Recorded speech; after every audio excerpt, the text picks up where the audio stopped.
நண்பர்களே, நான் உங்கள் மங்களம் காதர். இன்று நாம் பேசும் தலைப்பு தவத்தில் மூச்சை கவனிப்பதால் ஏற்படும் பலன்கள். அன்பார்ந்த நண்பர்களே, தவம் என்றால் கண்களை மூடி அமர்வது மட்டுமல்ல. தவம் என்பது தன்னை கவனிப்பது. அதில் மிகவும் எளிதானதும் சக்தி வாய்ந்ததும் மூச்சை கவனிப்பது. நாம் தினமும் ஆயிரக்கணக்கான முறை மூச்சை இழுத்து விடுகிறோம், ஆனால் அதை உணர்ந்து கவனிப்பதில்லை. தவத்தில் நாம் மூச்சை மாற்ற முயற்சிப்பதில்லை. வந்ததை வரவிடுகிறோம், தோனதை போக விடுகிறோம். மூச்சை கவனிக்க ஆரம்பித்தவுடன் முதலில் மனம் மெதுவாக அமைதியாகிறது.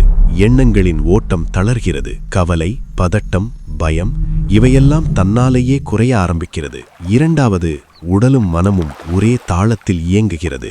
இதய துடிப்பு சீராகிறது, இரத்த அழுத்தம் குறைகிறது, உடலில் தளர்வு ஏற்படுகிறது. மூன்றாவது, மூச்சை கவனிப்பது நம்மை நிகழ்காலத்திற்கு கொண்டு வருகிறது. நேற்றின் வருத்தமும் நாளைய பயமும் இப்பொழுதில் கரைகிறது. தொடர்ந்து பயிற்சி செய்தால் சுய கட்டுப்பாடு அதிகரிக்கிறது. கோபம் வந்தாலும் உடனே வெளிப்படாது. எதிர்வினைக்கு பதிலாக புரிதல் பிறக்கிறது. அதனால் நண்பர்களே, தவத்தில் மூச்சை கவனிப்பது ஒரு சிறிய செயல் போல தோன்றினாலும் அது மன அமைதிக்கான பெரிய வாசல். இன்றே தொடங்குங்கள், ஒரு மூச்சுடன், ஒரு அமைதியுடன். நன்றி. அஸ்ஸலாமு அலைக்கும். ஏஎம் காதர் யூடியூப் சேனலை சப்ஸ்கிரைப் செய்யுங்கள். லைக் பண்ணி ஷேர் பண்ணி உங்கள் ஆதரவை தொடருங்கள்.